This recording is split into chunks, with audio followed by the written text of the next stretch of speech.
Welcome to Messy Liberation. Let's get started. Hi, Taina. Hi. I feel like we haven't done this in forever. We haven't, because we have been sharing these wonderful Everything is Political episodes that we recorded over a series of months to give ourselves a little time off this summer, but also because we really wanted to have the conversations. And now we've been reaping the benefits of that time off. And so we haven't seen each other as much, which is weird since we see each other every week normally. I mean, Yeah. still are seeing each other, but not Yeah. as often. But we came back because we wanted to sort of put a little end cap on the conversations on this series before we go back to our regularly scheduled programming of us ranting, raving, and randomly talking about things. So Yeah. we Yeah. thought we would just do a little like, here's where this landed for us and what it got us thinking about and that sort of thing. So have any thoughts, Taina? Where do you want to Well, start? I was thinking about this last night and I was thinking it's going to be, I didn't think it would be hard. I was wondering how hard it would be to not talk about current events because there's so much happening right now. But that's another conversation for another day. I'm really enjoying the series Okay. and just like one having the break from recording every week. Not that I mind seeing you every week to Say, record. geez. I think it's like usually is, except for this summer, obviously, like the one consistent thing in my week. And so it feels really grounding. But but it's been nice to just kind of like have a little bit of a breather, but also just kind of look back at the conversations because we recorded them so long ago. Like I think we Some of started them, yeah. in February. Yeah. And so it's like, wow, yeah, we did do that. Like, we had that part of the conversation or that little tidbit that so and so said. Yeah, that was really good. And so, um, yeah, it's been interesting doing it this way as opposed to our normal format. Well, that conversation with Danielle, which is the first one in the series, which is also the first that we recorded, was so long ago. That I was last January. year, Yeah, late might last have year. been. I don't know. It was forever ago. So that one was interesting just because it's been so long. But honestly, it has sat with me since we had that. I mean, all of them have in their own ways. But just because, as you're talking about current events, not that we have to get into current events because Mhm, that's fine. We'll be back at that soon. But the world is hard, mhm. and dealing with people is hard. And I remember she said something along the lines of, "Something's not my ministry, like, it's not changing your mind," or whatever it Yeah. was, "is not my ministry," and I'm just like, I don't know, I think ever since that conversation, I've been able to, or I've been challenging myself more to walk away, not Mm, engage, not feel like I need to convert everyone or yeah. engage in every fight, or that, it all falls on my shoulders in some way, or Mhm. that if I don't participate in those conversations, I'm, failing as an ally or whatever it is, Yeah. and just saying, like, I don't have to engage for my own mental health. And I can think about where I do wanna have those conversations in ways that might actually be productive, because she talked about productive versions of these conversations and when Mm, things are heated or when you yeah. have disagreement. And so that's been helpful for me, especially, like, in the online space. Yeah. I've Yeah. been less active on Threads. Part of that's probably because it's summer, but I Yeah. do think part of it is also just I don't need to engage with every person online, and that's okay. And Yeah. it's better for my mental health when I don't. Yeah. Yeah. Yeah. It reminds me of this meme from years ago, before memes were like blew up the way that they are now, before they are the way that they are now. But it was like, I think it was like a cartoon drawing of like a couple in bed and the wife, one of the partners, I don't remember which one, was like angrily typing on a keyboard. And then the other partner was like, "What are you doing? It's late." And they're like, "Somebody's wrong on the internet."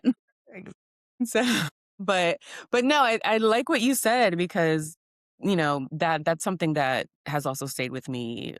That conversation with Danielle about like how to engage with people, and I think when there's that feeling of like I have to like jump in every time, like there's no agency in that, right? Because then it's like this external pressure to like you have to do this thing, and choosing to just release yourself from that burden like restores your agency because then you get to choose which conversations you want to be a part of and for how long you want to be a part of them. Like I was DMing with Marina the other day because there's some stuff in the fanfic world. There's always stuff in the fanfic world, but there's been drama and And we were just talking about how hard it is to just it's a space generally created for people to just like relax and enjoy, right? It's a hobby space, but then like this drama just kind of cycles through the space. And one thing that we were discussing was like being a part of the conversation doesn't mean that you have to sustain the conversation. Like we get to choose when we want to dip in and dip out based on like our circumstances, our capacity, our knowledge, right? Like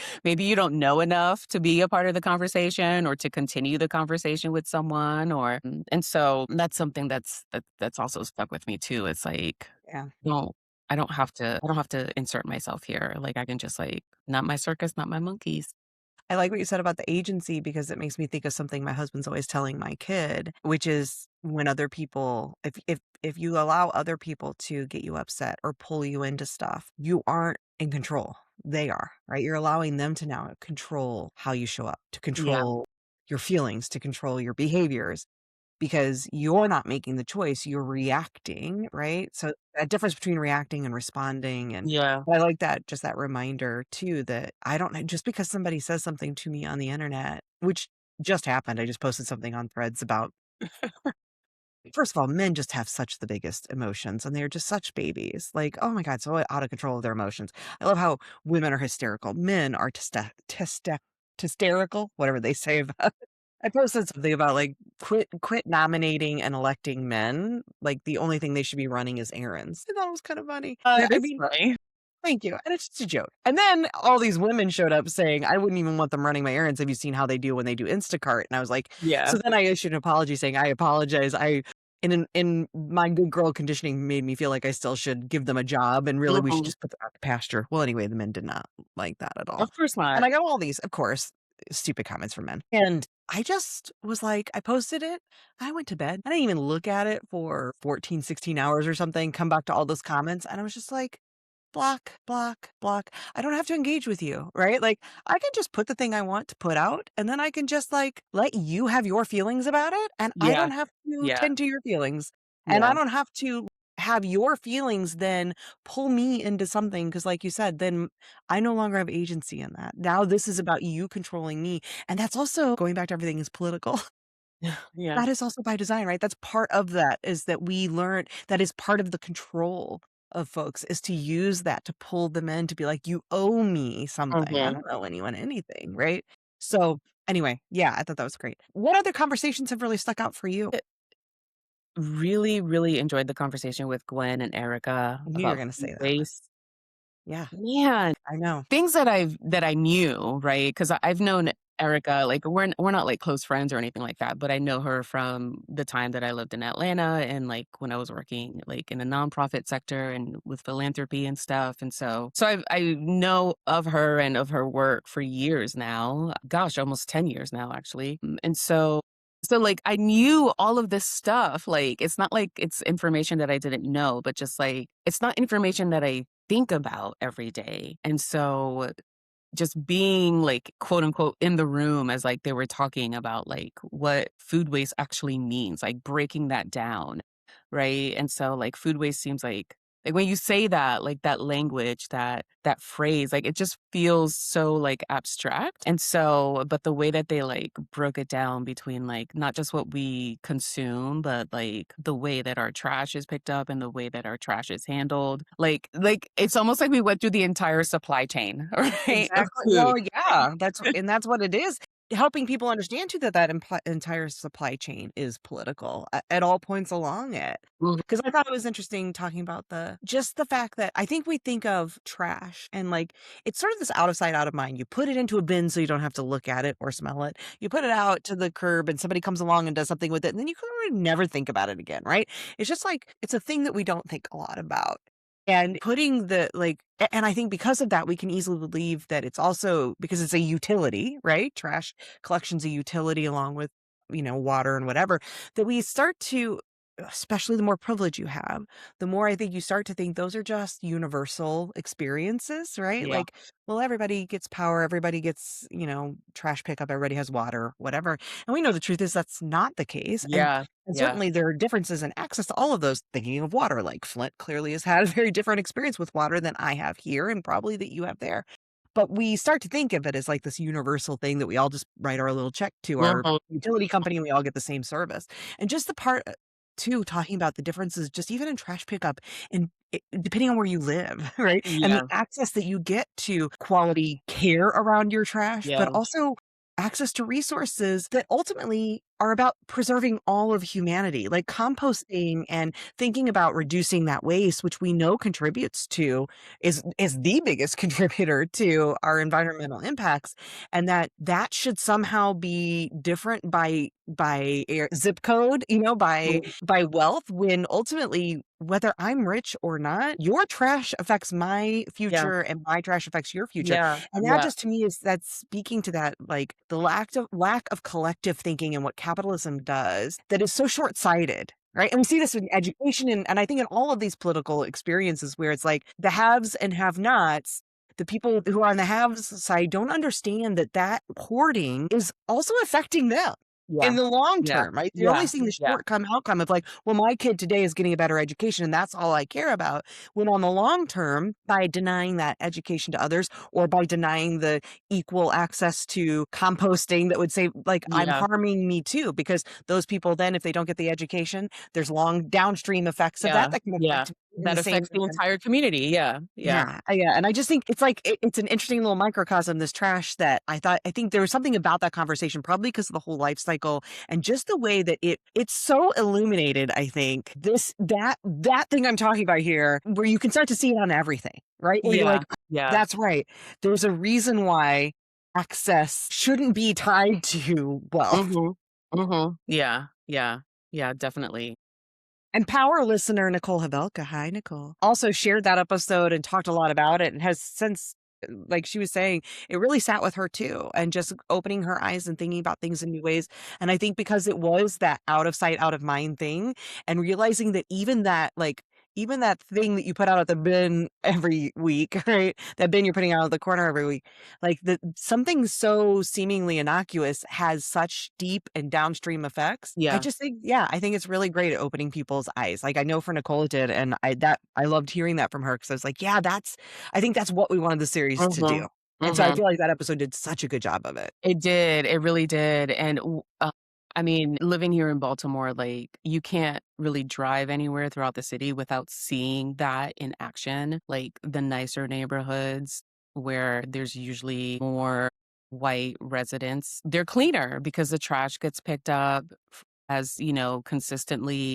The way the trash gets picked up is, it's handled with care. Whereas if you go to different parts of the city where you usually have working class or older residents, people of color, Black families, literally there's trash piled up in the street, and it's not like people aren't calling the city to get it picked up. Like they're calling the city to get it picked up and it's not getting picked up. It will take like weeks for it to get picked up. And in that time, it just continues to pile up. And that brings to mind, I don't know if the tipping point, this book came out ages ago, so I don't know if was it the tipping point or was it his other book, Malcolm Gladwell? I don't remember, but I don't know if this study has been refuted, but basically the idea of like beautification, right? Like there's been studies shown that like people who live in spaces that are cared for will in turn care for those spaces, right? Of And so course. I mean, I just seems logical, doesn't it? yeah, yeah. So if you build a garden in a school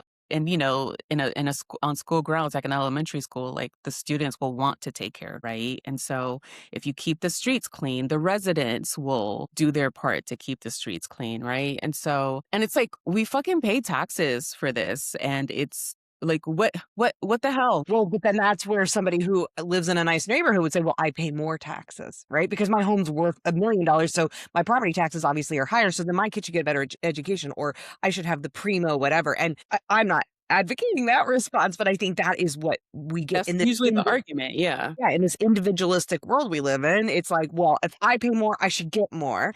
Versus I understand that by my paying more, I'm helping to make sure that the downstream effects that also affect me long term Mhm. are going to be positive as well, right? Yeah. And I just was as you were talking about the dirty neighborhoods, quote Mhm. unquote, it made me think about that like moralization that we do of people Mhm. that because so like it's like this catch 22, right? So I live Yeah. in an area where there isn't trash pickup that's reliable and it's not the high quality and whatever. And so trash starts to accumulate.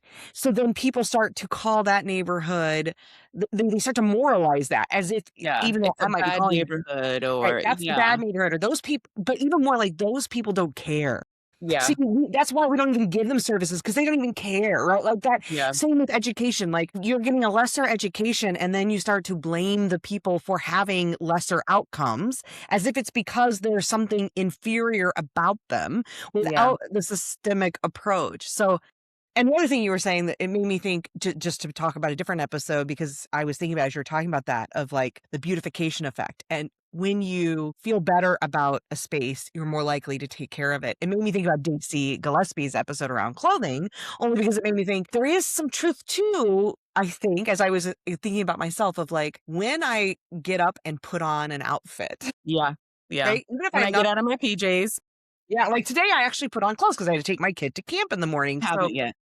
and that's okay, like, that's me most days, but I do recognize that I think when I dress in a way that feels good, I am more likely to then treat myself better Yeah. throughout the day. I Yeah. make healthier choices about what I eat, not that I'm moralizing food, but just things that are probably better for my health, right? Not good, bad. Speaking of Shayna, who also talked about food, so maybe both of those will be in this discussion. But and I, also just things like when I'm in my office, I tend to go to my office versus sitting like in my bed or in a comfy Mhm. chair.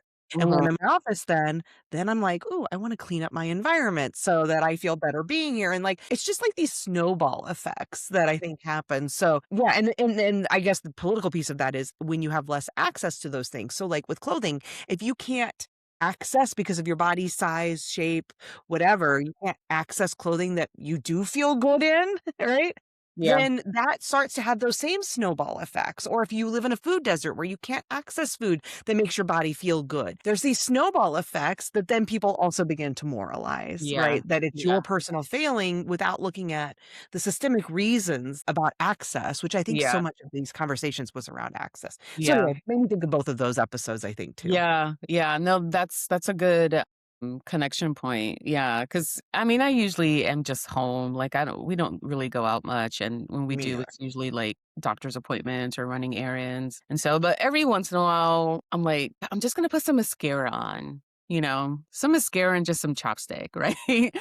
And that just that simple act, like, I'm like, "Okay," like, I feel like I think it's the intention behind it, right? Like, it's not just like it doesn't feel careless, right? Like, it feels like you took the time. Yeah. Whereas, like, normally if I'm just, like, running to the store real quick, I'm just like, "Well, I'll just go in my pajamas, whatever." You Mhm. know? Well, some of it's that agency piece, I think, too, Yeah. of Yeah, feeling like choose I had yeah. But then that's also where the systemic part gets into it because, again, like, when I think about clothing or food, if I and don't access. have access to Mm. that, where I You can't can choose it for yeah, yourself. well, you start to feel like you have less agency, and the food one is less applicable in my life because I have the privilege to not live in a food desert, to be able to although I in this economy, I think everybody's struggling to access quality food because produce is got I mean, it's just so Yeah. expensive. So, Yeah. like, it does give me some more glimpses of that. But, like, on the whole, around food, we're privileged enough to be able to have that agency to make choices that are, that feel better for us. But with clothing, just given my body size and shape and things like that, like, that is more challenging, and I will tell you, and I wonder, maybe some of it is that discussion, right? Like, these things that get seeds get planted. Because I spent some money that I probably shouldn't have spent, but I finally decided I'm just gonna get clothing that I feel okay in, Yeah. right? Like, where I do and for me, what that means is because unlike Daisy who and maybe other people too, and I think we talked a little bit about this of, like, aesthetics. I'm not somebody who values beauty as a Mm. value so much, and I think it's great for people who do, but it's just not for me. So for me, what I think when I think about clothing and equity and whatever, to me, it's like, do I have access to clothes that I then don't think about my body in? because so much of clothing makes me feel so aware of my body that then starts to get me into a spiral of, like, not feeling good about myself, Mhm. and I just want clothing where I don't notice my body. That's Yeah. what feels good to me, is Yeah. where I'm, like, not thinking about my body, and that means buying clothing that fits and things, and so, like, I recently just spent more money to go shop at Universal Standard and bought a few things because it's higher quality clothing, 1, Mhm. Mhm. and I know Daisy is I think she has done projects with them, because I think they also, like, as far as higher quality, I think it's clothing that's made more ethically, maybe not the Yeah. most Yeah. ethically, but more ethically than a lot of the stuff I have purchased. Typically, I'm a thrift store shopper, which I think is also an more ethical Yeah. choice, right? Because Yeah. 'Cause I'm saving things Absolutely. out of landfills. But it also limits choice and sizing and Mhm. things, so I was like, Mhm. so I went to Mhm. Universal Standard and bought some clothing, and they what I love about them too, I don't know if you've ever purchased from Universal Standard, but their whole concept is we take the mean of what women actually weigh and what their actual sizes are, and that mean becomes like medium. So, like, the Mhm. I by universal standard sizing, I'm like a medium, right? Because I am the Yeah. average of what a woman in America is. Yeah. Everywhere else, I'm considered plus Yeah. size, Yeah. extra, extra large, whatever, right? Yeah. Because by beauty fashion standards, I'm big. Mhm. By American standards of what actual women are, I'm almost a mean point. Regular. I'm like Regular, degular. I am as regular as I get apparently, because I am, like, right in the middle, and that's one thing I like is that it helps to right size in your brain Mm. instead of feeling like I'm having to go over way over on this Yeah. end, so I Yeah. must be the largest woman in America, and again, not that there's anything wrong with that either, but, it's like a helping me to right size. No, I'm actually the norm. Like, Yeah. I am Yeah. not. The perspective shift. Yeah, which I really appreciate about their approach, and then also just buying clothing that fits. Yeah. And fits really comfortably, like, that just it's nice. It's nice, and it makes a difference in how it makes a difference on whether I wanna put on an outfit in the day, Yeah. instead of being like, "No, I'm just gonna stay in my yoga pants," which nothing wrong with that, Yeah. again, but Yeah. and that's Yeah. an access issue, right? And it's not even it's an access issue, but then there's also that piece of the, like, reframing Mhm. of access. I don't know. Anyway, so people check out Universal Standard 'cause Yeah. I'm a fa I mean, it's expensive, and that's the problem too.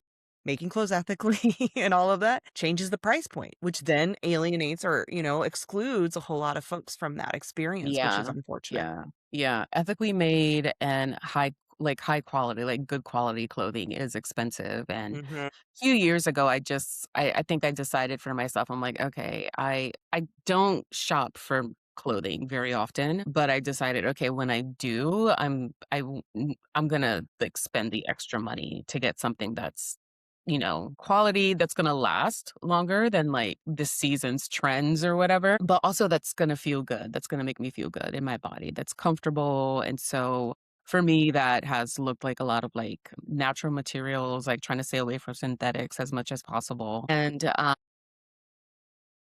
also doing it's taken a lot of research because like Yeah. to find brands that I feel like that will consistently deliver. Yeah. Right, that will consistently deliver, and so I haven't shopped at Universal Standard, but I have other friends who are in bigger bodies who have, and they rave about it, and so, again, I don't shop for myself very often. Oh, Me either. This shirt, for anyone who's watching, is a shirt I bought years ago from probably 2 years ago or 3 years ago that I wear a ridiculous amount from Universal Standard because Daisy had, like, shared some sort of discount code or something, and I was like, "Let me check it out." And it's high enough quality that I've probably washed the shirt 10,000 times at this and point. it still looks good, and it Looks still looks great and holds good. up forever. And then these pants are and you can't see them, but, like, I bought some jeans that, from them recently, that was part of my recent purchase, and they were not inexpensive. I think I got a discount for, like, being a new shopper with a new email address. That's one of the benefits of having several email addresses. Being a new buyer Not many times. that we're encouraging that behavior or Well, I mean, anything. listen, if they're willing to offer the discount, that's one of the things I hate about discounting because it's just like, then just offer the discount. But anyway, yeah, and I feel you know what else I recently did? This has now been a little longer. We're getting real personal 'cause I'm about to talk about my undies, but I switched to boxers, women's boxers. So they're like, not loose boxers, the Yeah, fitted yeah, boxers. I know what What you're are talking they? about, yeah, Not quite a boy short because they're longer. yeah, Uh, yeah. and they're from a company called Woxer, Woxer. and they do a lot of stuff around pride. I don't know enough about the company to say for sure whether they're, like, ethical or whatever, but they seem pretty cool. But anyway, and I've switched. I had bought a couple. I'm like, "Let me try this." See my husband wearing these things all the time, and he seems so comfy, and I'm like, "Why am I wearing these things that cut into my legs Yeah. weird?" And, like, I just don't like them anyway. And they're made out of, like, microfiber or something, so they're really Mhm. super soft, that micromodal stuff. And I finally was like, "You know what? It was expensive." I replaced all now I only have them because I was like, "What if I like this?" I think part of my problem is I deny myself things all the time too. Yeah. And I finally was like, "Yes, like, is it expensive? Yeah, but I feel better." And how much is Yeah. that worth to me to, like, not to feel comfortable, to Mhm. feel good? Mhm. So, yeah, anyway, okay. Yeah. I Enough I about was like my that with earnings. my hair for a long time. Mm, Like, I just would not spend any money on my hair yeah, because it just yeah. didn't feel like a priority. I didn't feel like it was important enough. I feel like you're calling me out because I just told you yesterday I No, no, hadn't I'm not, I promise. I totally forgot you said that.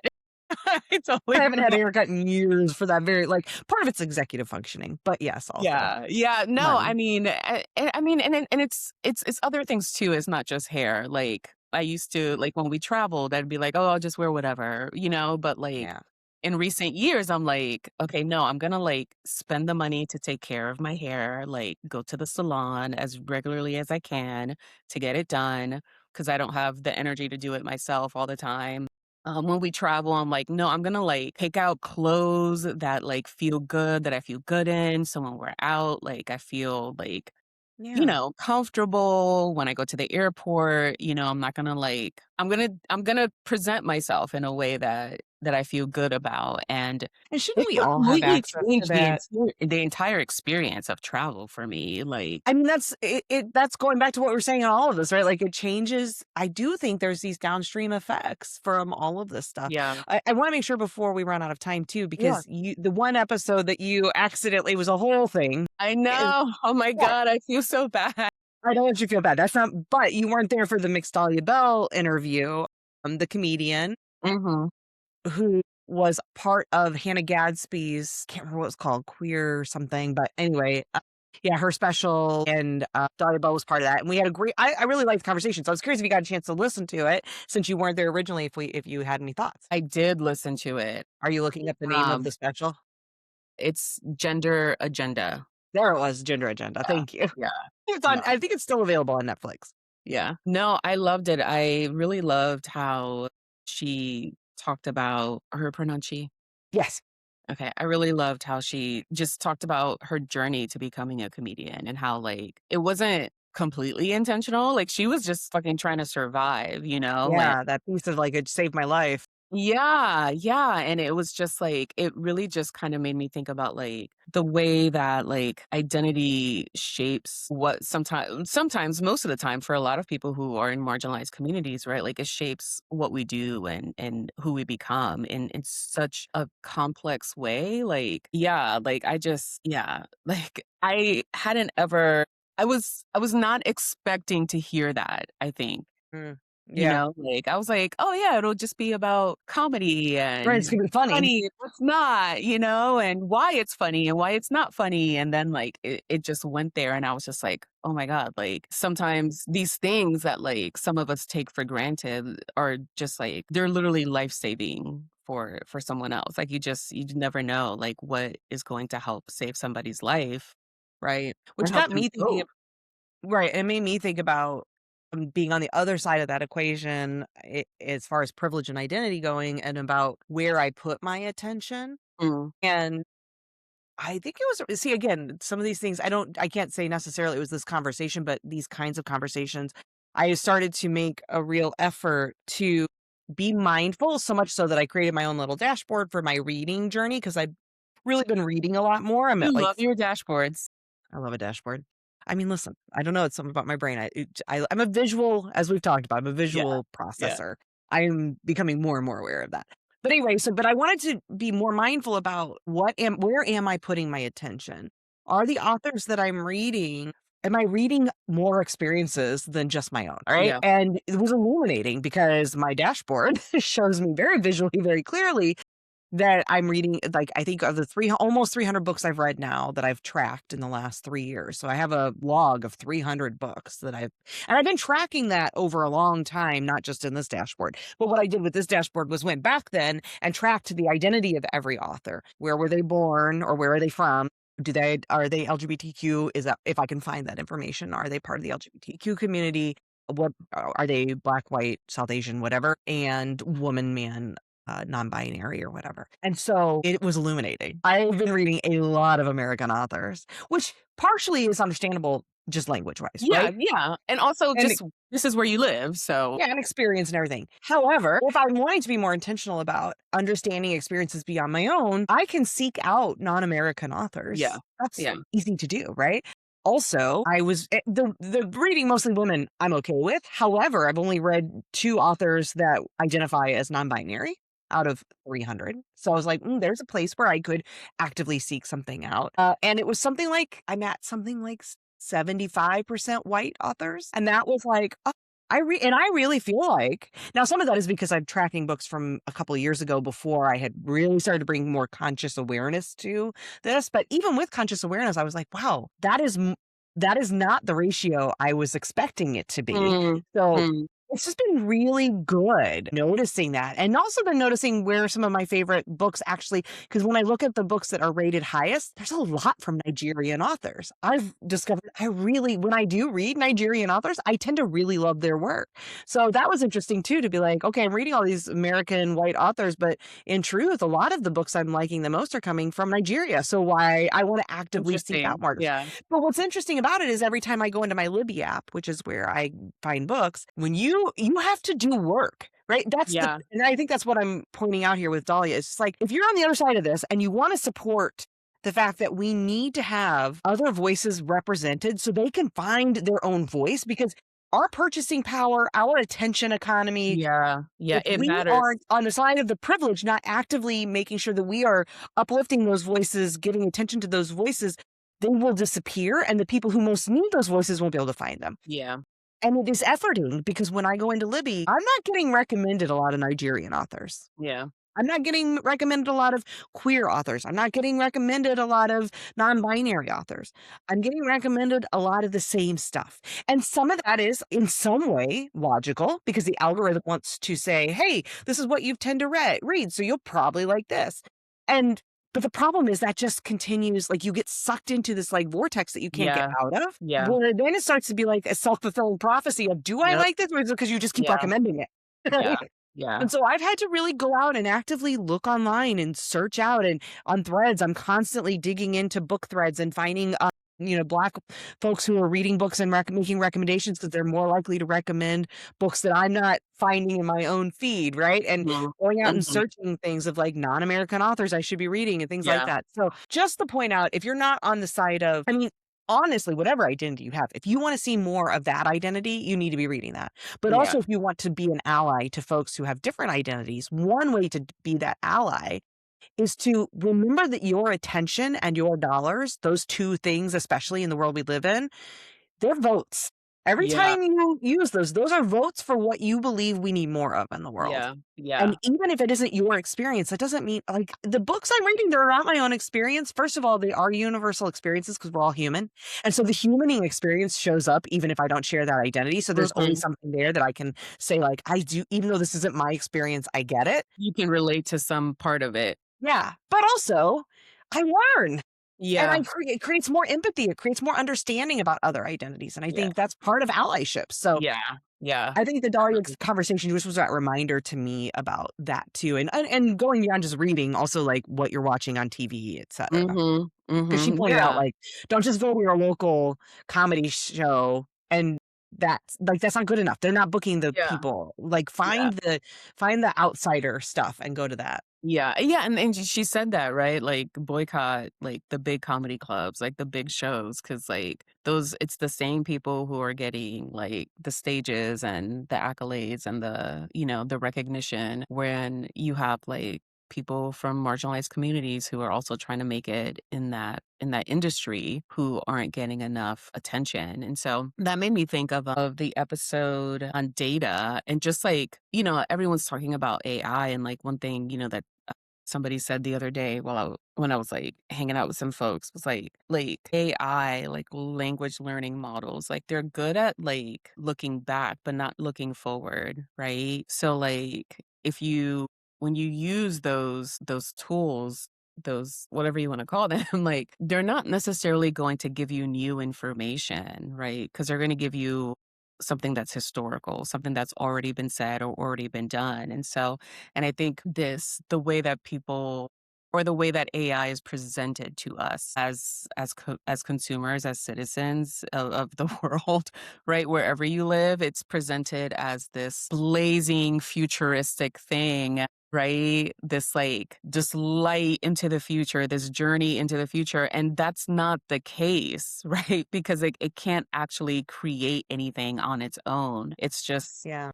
scraping historical data and putting something together in a new way maybe, but it's still old information. But the episode on data with Millie and just how important data is and like understanding, right? Because like you said, like you were a little bit surprised at the Definitely. percentages, Yeah. right? The ratio of like non-white to white, cis to non-cis or to non-hetero. And so sometimes we have an idea, right? We have a perception that we think certain things are one way, but then if we actually look at data, if we actually look at information that has been collected, we can be like, oh, that's actually not the case, right? It can be Yeah.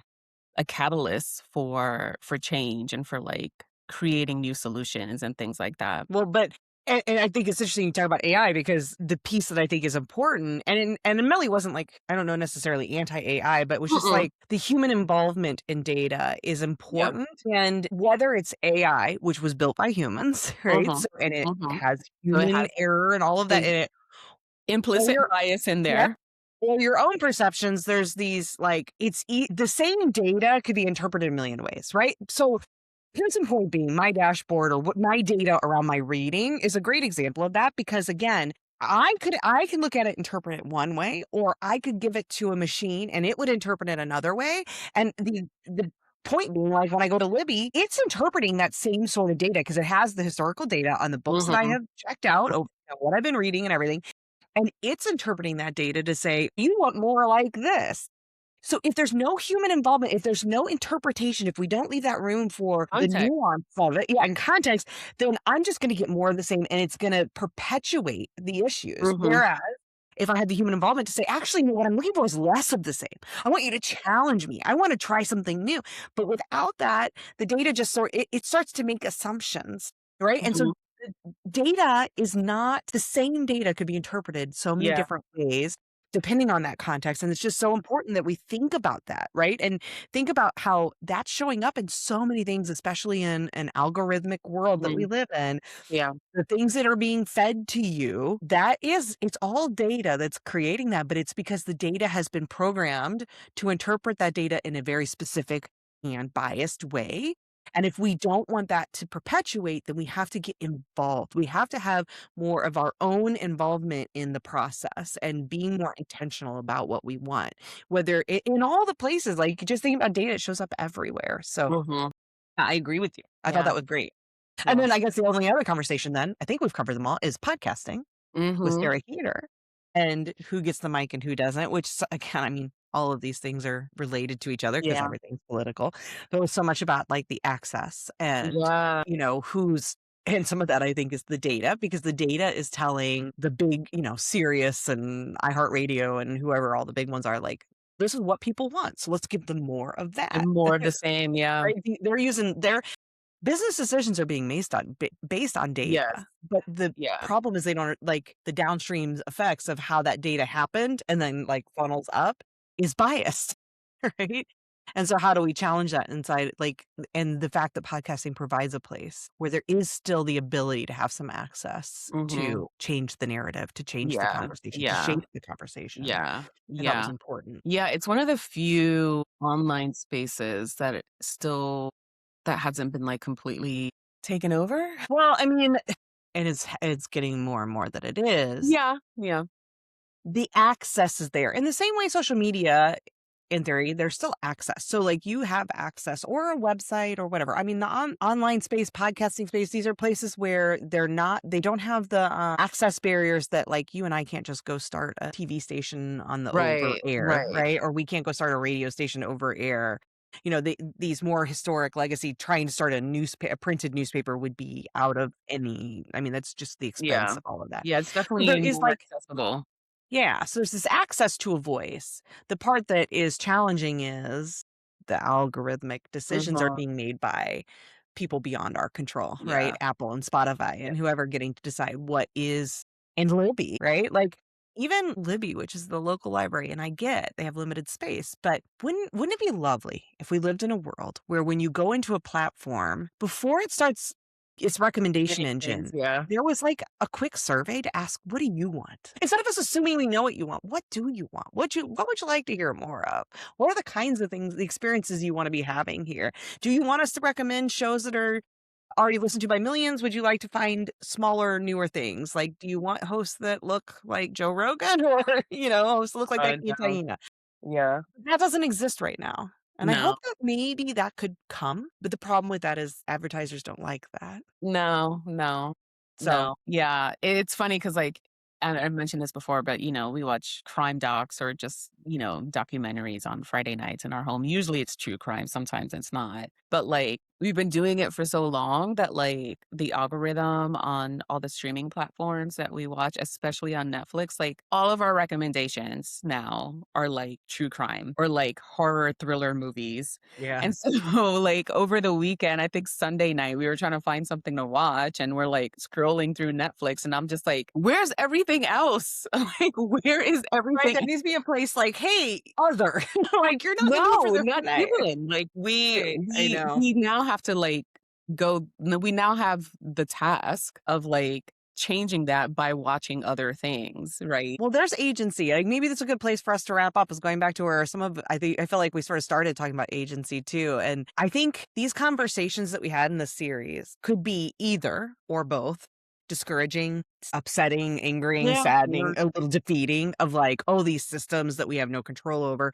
But I feel like in almost every conversation, there was also this piece that I think we have to hold on to, which is, where is the agency? yeah, Right? Yes, we're up against big giant systems. We're up against people who want to maintain the status quo for all kinds of reasons. But continuing to think about, where do I have agency yeah, to create change? And I yeah, think that is the piece that I find that we have, like, if you want to have any hope, if you don't want to just curl up in a ball, like, that's where you have to latch on to it, is that part. yeah. You can choose how to move forward, like, you get to choose that. You get to choose that, and so one episode we didn't talk about was mental health, and so Oh gosh, that's right. With yeah, Dr. with Dr. Han. Han, but, tied to that agency piece, like, one thing that she said that really stuck out to me, during the episode was, like, everyone deserves and needs, like, mental health support. That doesn't have to happen through therapy, right? That doesn't have to happen with a therapist or a psychiatrist or a social worker, right? Like, you get to choose how you want to